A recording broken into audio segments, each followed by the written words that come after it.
Hi friends, నేను మీ DJ Nikhil Martin. ఈ ట్యుటోరియల్లో నేను మీకు మ్యూజిక్ విజువలైజర్ ఎలా చేయాలో చూపిస్తాను.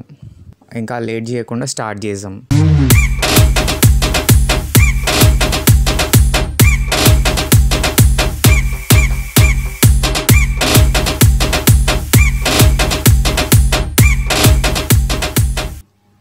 ఫ్రెండ్స్, మీరు ఏవి ప్లేయర్ కావాలంటే గూగుల్ ప్లే స్టోర్లో సెర్చ్ చేయండి. ఇది ఫ్రీ ఆఫ్ కాస్ట్, మీరు డౌన్లోడ్ చేసుకోవచ్చు. ఇది ఒక ఎగ్జాంపుల్ చూపిస్తాను.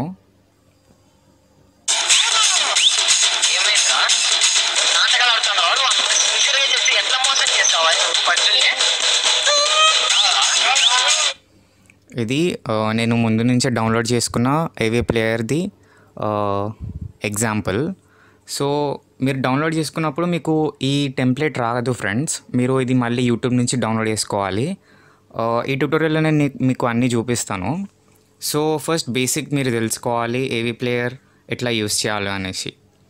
మీరు సాంగ్ ఏమైనా ఇన్సర్ట్ చేయాలంటే మీకు రైట్ సైడ్లో 3 డాట్స్ కనిపిస్తున్నాయి కదా ఫ్రెండ్స్, దాని మీద క్లిక్ చేసి లైబ్రరీలోకి పోయి మీ సాంగ్ ఎక్కడైతే ఉందో ఆ సాంగ్ సెలెక్ట్ చేసుకోవాలి.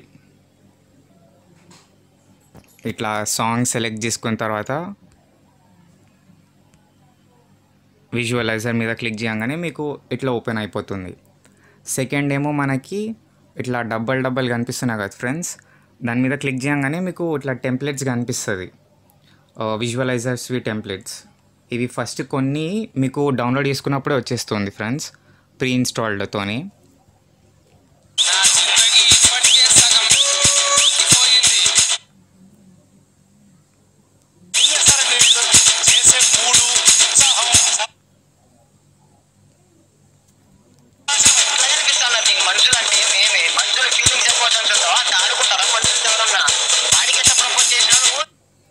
సో ఫ్రెండ్స్, ఇవి కొన్ని టెంప్లెట్స్.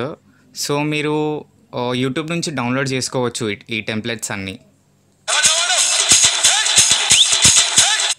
సో ఈ టెంప్లెట్స్లో మీరు చేంజెస్ చేయాలంటే ఎట్లా అంటే ఫ్రెండ్స్, ఏదైనా ఒక టెంప్లెట్ సెలెక్ట్ చేసుకొని ఇక్కడ పెన్సిల్ది ఐకాన్ కనిపిస్తుంది కదా ఫ్రెండ్స్, దాని మీద క్లిక్ చేసి ఇక్కడ ఇమేజెస్,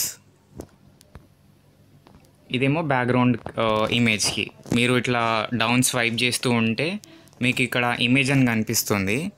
సో ఇమేజ్ మీద క్లిక్ చేసి పికప్ ఇమేజ్, లేదంటే మీరు ఇక్కడ ఉన్నవి కూడా సెలెక్ట్ చేసుకోవచ్చు. ఇట్లా లెన్స్ ఫ్లేర్ వస్తుంది ఫ్రెండ్స్. ఒకసారి లెన్స్ ఫ్లేర్ది కూడా చూద్దాం.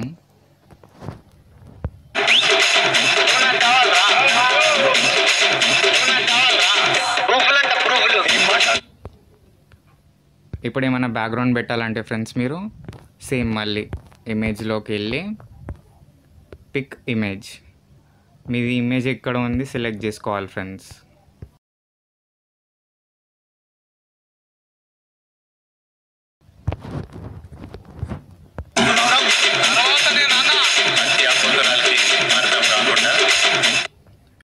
సపోజ్ మీరు యూట్యూబ్ నుంచి ఏమైనా డౌన్లోడ్ చేసుకున్నారు అనుకో ఫ్రెండ్స్, టెంప్లెట్ ఏమన్నా, దాన్ని ఎట్లా యాడ్ చేయాలో చూపిస్తాను. దీని మీద క్లిక్ చేసి ఇట్లా కిందికి వచ్చి ఇక్కడ ఒక చిన్న ఆరో కనిపిస్తుంది కదా ఫ్రెండ్స్, అది క్లిక్ చేసిన తర్వాత లోడ్ ఫ్రమ్ ఫైల్ అని ఉంటుంది, అది క్లిక్ చేయాలి. క్లిక్ చేసి మీ ఫైల్ అయితే ఎక్కడ ఉందో దాంట్లోకి వెళ్ళేసి మీరు ఒక అడ్వైస్ ఏంటి అంటే ఫ్రెండ్స్, మీరు ఇక్కడ scene.json అని ఉంది కదా, ఈ ఫైల్సే డౌన్లోడ్ చేసుకోండి. ఇట్లా ఇంకొకటి కూడా ఉంటుంది, VIZ అని ఇంకొక ఫైల్ ఉంటుంది. ఆ ఫైల్ ఏంటి అంటే చాలా వరకు ఓపెన్ అవ్వదు, అవి ఓల్డ్ టైప్ ఏవి ప్లేయర్లో ఓపెన్ అవుతుంది. ఇది JSON ఫైల్ ఏంటంటే ఇప్పుడు న్యూ టైప్ దాంట్లో ఓపెన్ అవుతుంది. సో మనం ఇట్లా క్లిక్ చేయగానే అది ఫైల్ లోడ్ అయిపోయింది. లాస్ట్ విజువలైజర్ దాంది, ఇగోండి ఫ్రెండ్స్ వచ్చేసింది. మీకు ఈ ఫైల్లో ఇమేజెస్ ఏమైనా యాడ్ చేయాలంటే ఫ్రెండ్స్ ఇప్పుడు దాకా చూపించాను కదా, సేమ్ మెథడ్ యూజ్ చేయొచ్చు. ఇట్లా డౌన్ స్వైప్ చేసి ఇమేజెస్లో పోయి యాడ్ చేసుకోవచ్చు ఫైల్స్ ఏమైనా ఇట్లా. ఇంకా ఫ్రెండ్స్, మీకు ఇది ఎట్లా సేవ్ చేయాలనేసి డౌట్ ఉండవచ్చు. సో ఏం లేదు ఫ్రెండ్స్, ఇక్కడ రైట్ సైడ్లో మీకు డౌన్లోడ్ బటన్ లాగా కనిపిస్తుంది కదా, దాని మీద క్లిక్ చేసి ఇక్కడ మీకు ఏ ఫార్మాట్లో కావాలి 1080p 720p సెలెక్ట్ చేసుకోవాలి. 1080p హెచ్డి మీకు తెలిసిందే. డౌన్ స్వైప్ చేసేసి ఎక్స్పోర్ట్ మీద క్లిక్ చేయాలి.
ఇంతే ఫ్రెండ్స్, మీకు ఏమైనా డౌట్స్ ఏమైనా ఉంటే కమెంట్ చేయండి. ఈ వీడియో జస్ట్ బిగినర్స్ కోసమే. మీ ఎఫర్ట్స్ మీరు పెట్టండి, ఇంకా మంచిగా టెంప్లెట్స్ దొరికితే మీరు ఇంకా మంచిగా ఎడిట్ చేయొచ్చు. ఇంకా థ్యాంక్ యూ ఫ్రెండ్స్, సబ్స్క్రైబ్ చేయండి మర్చిపోకండి. టైం ఉన్నప్పుడు నేను ఇంకా ట్యుటోరియల్స్ చేస్తూనే ఉంటాను. Thank you.